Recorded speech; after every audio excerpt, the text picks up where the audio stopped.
Halo teman-teman, perkenalkan nama saya Lorna Moritz Lopak dengan NPM 12114201200121.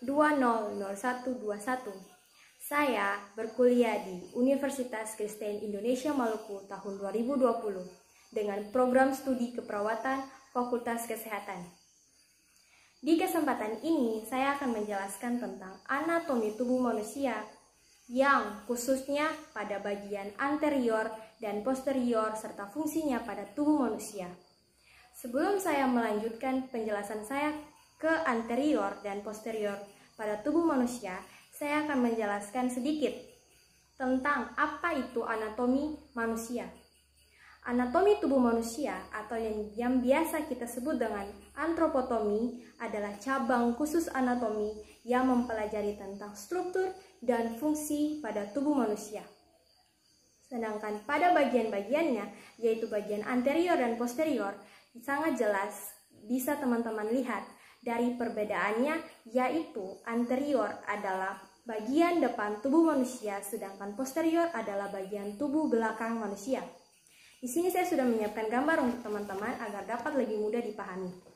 Bagian anterior ini adalah bagian depan tubuh manusia seperti yang telah ada di gambar ini. Mulai dari depan sampai ke kaki. Dan pada bagian posterior, yaitu bagian belakang tubuh manusia, mulai dari atas juga sampai pada kaki yang merupakan bagian belakang dari tubuh manusia.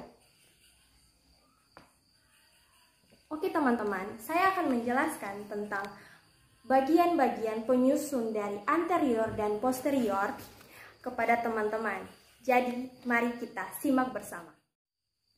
Oke teman-teman, pada bagian anterior, penyusun pertamanya yaitu tulang tengkorak. Tulang tengkorak terdiri dari 28 tulang, di mana fungsi utamanya yaitu untuk melindungi otak kita, serta organ indera mata dan organ bagian dalam telinga kita. Yang kedua yaitu tulang selangka.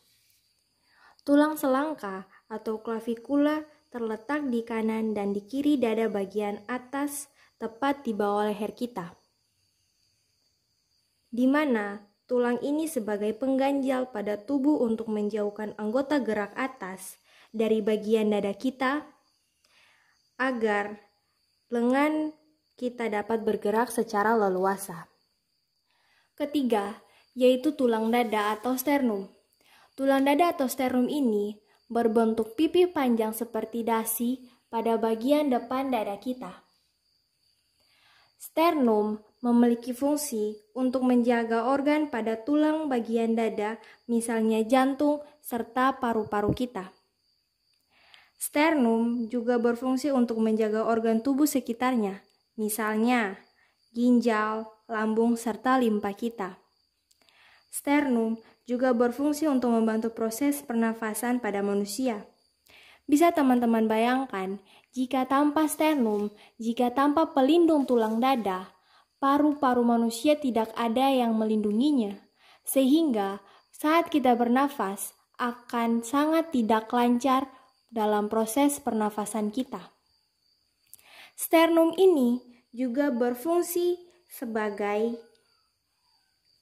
kerangka karena tanpa adanya tulang dada, tubuh manusia tidak akan terbentuk dengan sempurna karena tidak ada penyongkongnya. Keempat adalah tulang lengan atas atau humerus. Tulang lengan atas atau humerus adalah tulang panjang pada bagian lengan yang terletak antara bahu dengan siku kita. Humerus atau tulang lengan atas berfungsi sebagai tulang anggota gerak atas yang juga ikut membentuk alat gerak atas pada tubuh manusia serta menggerakkan bagian siku dan bahu kita. Yang kelima adalah tulang rusuk. Tulang rusuk atau tulang iga adalah tulang panjang yang melengkung dan membentuk rongga rusuk. Tulang rusuk atau tulang iga memiliki peran yang sangat penting bagi tubuh kita. Fungsi tersebut adalah untuk membantu proses pernafasan manusia, Tulang rusuk juga menjadi tempat untuk melekatnya otot-otot pernafasan yang nantinya akan mengembangkan organ paru-paru kita saat kita bernafas. Yang keenam adalah tulang pengumpil atau radius. Tulang pengumpil atau radius adalah tulang panjang yang menyusun lengan bawah memanjang dari sisi lateral siku hingga ke arah ibu jari pergelangan tangan.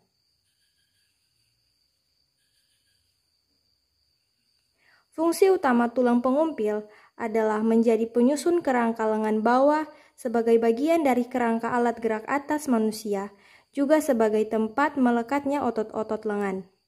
Ketujuh adalah tulang hasta atau ulna. Tulang hasta atau ulna merupakan tulang panjang di bagian medial lengan bawah yang sejajar dengan pengumpil. Yang ini ya teman-teman. Pada bagian bawah dari pengumpil. Tulang hasta memiliki fungsi sebagai pendukung aktivitas tangan secara keseluruhan. Jadi, tulang ulna inilah yang sangat berpengaruh dalam setiap pergerakan tangan kita. 8. Tulang paha atau femur.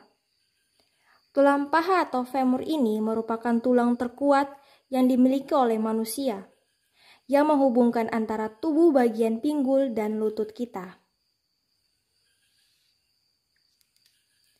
Tulang paha memiliki fungsi utama, yaitu sebagai tumpuan seluruh badan serta untuk menggerakkan kaki, dan di kepala tulang paha berfungsi sebagai tempat produksi sel darah merah pada sumsum tulangnya. 9. Yaitu tulang lutut atau patella. Tulang lutut berbentuk segitiga dan tebal yang akan bersendi dengan tulang paha kita. Tulang ini berfungsi untuk membungkus dan melindungi sendi lutut kita. 10. Tulang betis atau fibula. Tulang betis atau fibula adalah tulang panjang tipis dan terletak di bagian belakang bawah tungkai.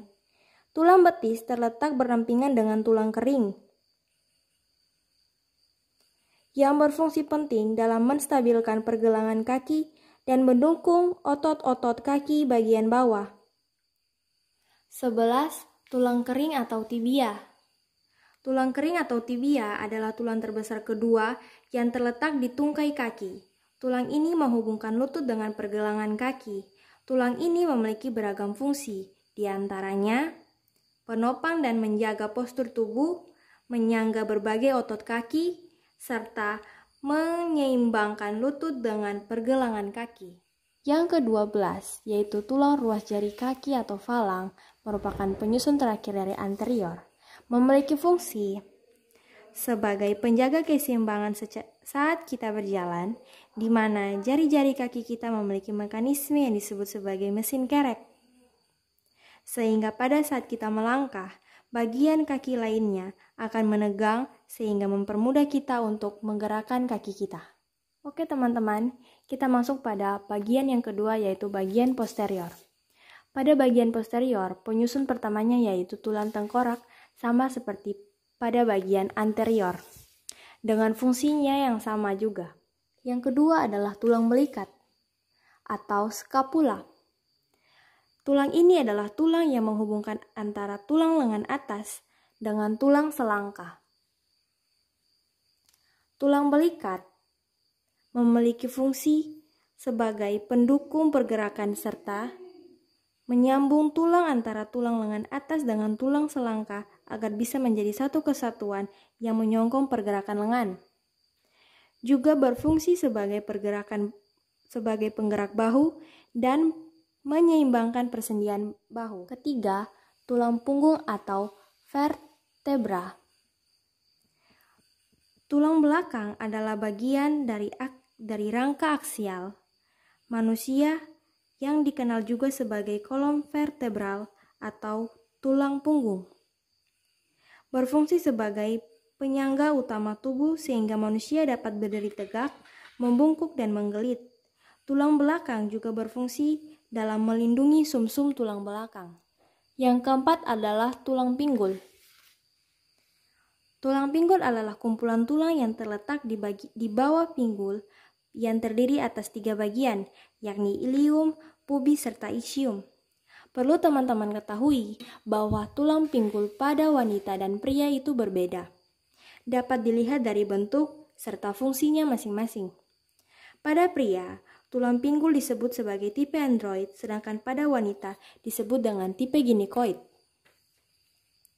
Karena pada pria, ukurannya lebih kecil, sempit, dan lebih tinggi dibandingkan dengan tulang pinggul wanita, serta sakrum pada pria lebih ramping, sedangkan pada wanita, rongga pinggulnya berbentuk oval dan lebih dangkal, serta lebar daripada tulang pinggul pria, dan kurva sakrum pada wanita cenderung lebih lebar. Pada fungsinya, pinggul pada pria lebih dioptimalkan sebagai alat gerak tubuh dengan fungsi untuk menaungi usus besar, testis, dan penis. Oleh sebab itu, pinggul pada pria cenderung lebih sempit. Sedangkan pada wanita, berfungsi untuk melindungi vagina, serviks atau mulut rahim, indung telur atau ovarium, tuba falopi, usus besar, kandung kemih, dan saluran kemih. Karena itu, ukuran tulang pinggul wanita umumnya lebih lebar dan dangkal. Yang kelima yaitu tulang pergelangan tangan atau karpal. Tulang pergelangan tangan atau karpal fungsinya yaitu sebagai alat gerak tangan, tempat menempelnya otot tangan, serta penghubung antara tulang jari dengan tulang pangkal lengan. Yang keenam, yaitu tulang telapak tangan atau metakarpal. Tulang telapak tangan atau metakarpal adalah tulang penghubung antara tulang pergelangan tangan dengan tulang ruas jari.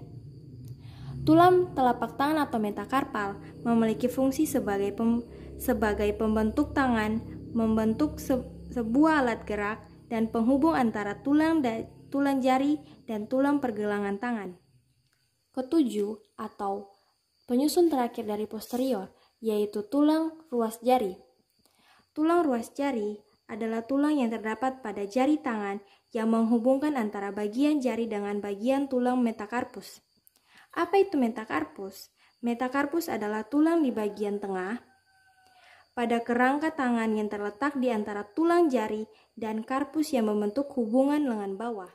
Dengan fungsi yang pertama sebagai rangka anggota gerak bagian atas tubuh, misalnya sebagai penggerak jari tangan, menyentuh dan memegang sesuatu yang berhubungan dengan tangan untuk memegang barang atau suatu benda tertentu. Yang kedua, sebagai penghubung beberapa persendian pada tulang jari tangan. Yang ketiga, untuk membentuk persendian tulang tangan tersebut. Baik teman-teman, itu adalah penjelasan dari saya mengenai anatomi tubuh manusia, khususnya bagian anterior dan posterior serta fungsinya. Akhir kata dari penjelasan ini, saya ingin mengucapkan terima kasih dan shalom.